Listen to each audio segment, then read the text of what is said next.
Ladies and gentlemen, boys and girls, the time has arrived for Marvel Studios' Moon Knight on Disney+. If you've been watching my videos, you know that this has been my most anticipated series of the year.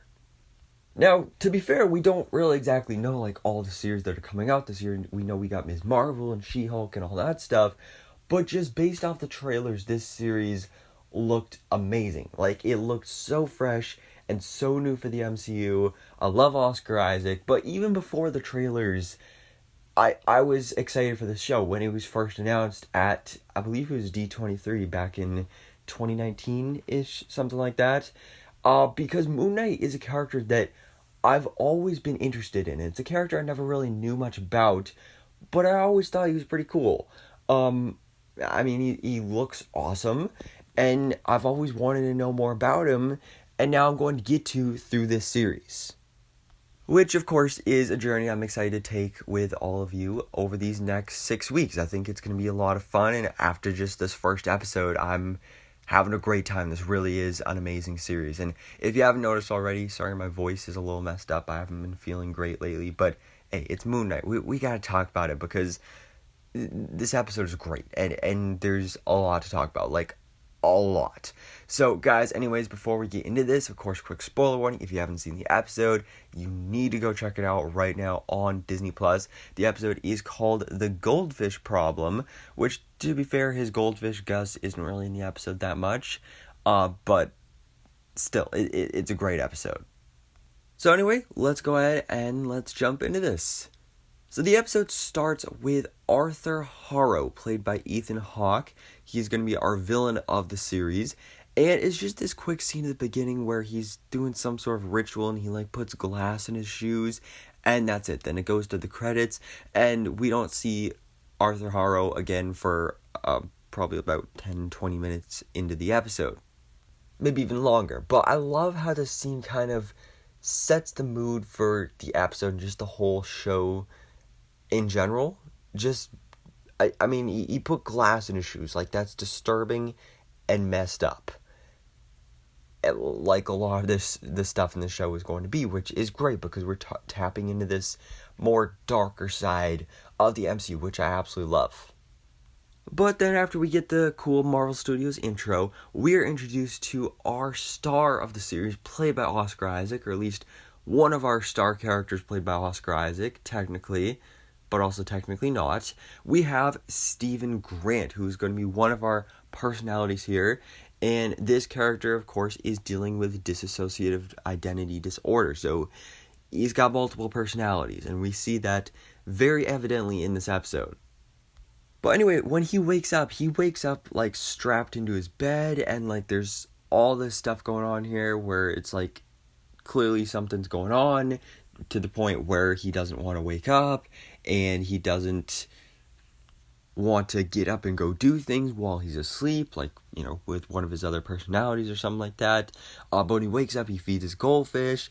We see that he's in London, so he gets on the bus and he goes to work at the museum, where he clearly has a huge knowledge of Egypt and Egyptian history and Egyptian gods, but he's just the seller of kid stuff. I think he had jelly beans and candy and stuff, and stuffed animals and stuff like that. Honestly, not a bad job to have, but he'd clearly much rather be giving tours because that's, he has the knowledge and the ability to do that. But anyway, while he's at the museum, he runs into Donna, who brings up their steak date, and she's like, "Oh, are you still on for steak?" And he has no idea what she's talking about, but he's like, "You know what, I'm just gonna go with it. This beautiful woman is talking to me. Let's go for it." So then, after this, he goes back to Staying Awake, which is the name of this hotel or apartment that he's staying in, and he plays with a Rubik's Cube, he reads a book, and he's just trying his best to stay awake. Because he knows that when he falls asleep, he usually wakes up somewhere completely different. And that's exactly what happens here. He accidentally falls asleep. Suddenly, now his jaw is messed up, and he's in the grass somewhere. Seems to be, honestly, a different country. I don't even know where he is. But, this disembodied voice starts talking to him. So he starts hearing this voice and says, surrender the body to Mark. Now, this is the voice of Khonshu, the Egyptian moon god, who, of course, is the god that actually gives Marc Spector his powers and allows him to become Moon Knight in the comics. Now, they don't have as much explanation here. We don't find out any details of Khonshu or anything like that going on here. And honestly, I'm not a big fan of the voice here. It doesn't sound as godly or empowering as I'd like it to be, but still, we have that presence there, and he's telling Steven to surrender the body to Mark. Which, of course, Steven is just, super confused by, and then he gets even more confused when people start shooting at him, so he runs and he finds this cult meeting led by Arthur Harrow, again, Ethan Hawke's character, and he is talking about this Egyptian god called Amit, who is judging people. So basically he takes the hands of people, and he has this tattoo of a scale on his forearm, which then it tips back and forth and decides whether these people are good or not. And we see that there's this lady who apparently is not good, because if the scales see that they are bad, then somehow that person just decomposes and is dead. Which, of course, is super disturbing, but also look pretty cool. But somehow, though, Harrow recognizes Steven, but clearly not as Steven, because when he introduces himself as Steven Grant, I work at the museum and everything, he thinks it's just an alias, and he's lying or making this up or whatever. But anyway, when Steven woke up, he had a scarab in his hand. Now, he has no idea where this came from, but clearly Arthur Harrow wants it. But as hard as Steven tries to just give it up to him, Khonshu won't let him. He won't let him give up the scarab.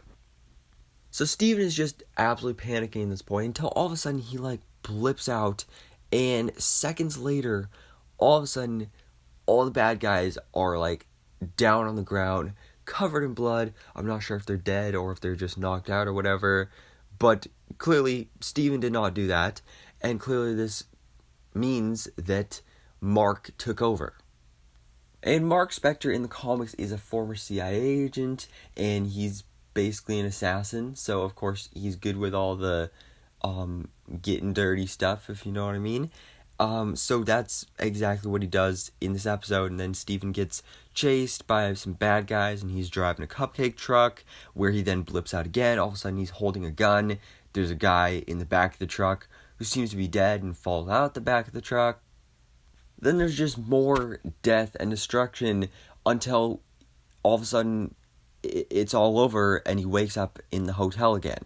So, was that all a dream, or did that actually happen? I'm thinking it probably actually happened, especially considering that Arthur Harrow comes back at the end of the episode and references that previous encounter. So, it's really interesting. That's really one of the best ways to describe the show, is just interesting and intriguing, just seeing all the twists and turns here. But anyway, he goes out for steak time with Donna, but she doesn't show up, so he calls her, and turns out their date was 2 days ago on Friday, and today is Sunday. And clearly Steven Grant did not know that, so either he was asleep for 2 days, or he was in that other place for 2 days. Just so much confusion going on here. So he goes back home, and he ends up finding this hole in the wall where he finds this set of keys and a cell phone with a bunch of missed calls from a girl named Layla. And she calls again, and he answers, and she says something about, "What's wrong with you, Mark?" So of course he's super confused, because he's like, "I'm Steven Grant. I don't know who Mark is. Why are you calling me Mark?" And then all of a sudden he starts hearing another voice, where the whole room starts shaking, the lights are flickering, he gets scared, he runs out into the hallway, he goes down the elevator, all of a sudden the elevator door opens, down the hall he sees this huge hulking figure, which is the figure of Khonshu, and Khonshu just starts trudging down the hallway towards Mark. Of course, he's super scared. All of a sudden, when Khonshu gets to the elevator door, he disappears, and all of a sudden it's an old lady that's there. So again, more confusion, and then Steven blips out again, wakes up on a bus, goes back to the museum, where Arthur Harrow is there, and confronts him, where he then tests the scale with Steven, and we don't actually get to see what the result is, but he says, "There's chaos in you." And then Steven just runs off. So I'm wondering what his result was. Is it that he was good? Or is it maybe that the scales either didn't stop moving, or maybe they didn't move at all because he's already balanced because there's multiple personalities? I don't know. We'll probably find out at some point. But then Steven comes back to the museum at night where Arthur Harrow is there again, and he says something about you'll be torn apart if you don't give me the scarab. And we find out what he means by torn apart, because all of a sudden this crazy creature shows up, chases him, runs him into the bathroom, and this creature, we don't exactly get an answer to what it is. We saw it in the trailers, and so many people, including myself, was asking, what is this creature? Is it a werewolf? Is it some sort of Egyptian god like Anubis? Is this maybe Ammit, or some sort of representation of the Egyptian god? I don't exactly know, but then when Steven gets into the bathroom, of course there's mirrors all around him, Marc Spector starts talking to him, and he says, let me save us, let me take control, and Steven does finally give up control to Marc, and then the Moon Knight suit forms over him, and we just see, well, we actually don't get to see until the end, but just the beating of this creature, and then we get the big reveal of Moon Knight. And it was a great ending to the episode. Sure, it was the ending to the first trailer, so it wasn't really that, a big surprise or anything, but still, it looked cool. It was a great ending to the episode, and just adds more mystery to the whole series, which again, I am super excited to see where things go from here. We got 5 more episodes. Episode 1 was great. I'm just so excited for this journey. But guys, you can let me know your own thoughts on this in the comments below. What did you think about the first episode, the premiere episode of Marvel Studios' Moon Knight on Disney+? Let me know all your thoughts, theories, and predictions in the comments below. And thanks so much for watching. Please drop a like if you enjoyed this video, and hit the subscribe button so I can keep it up to date on everything goes on in the Marvel life.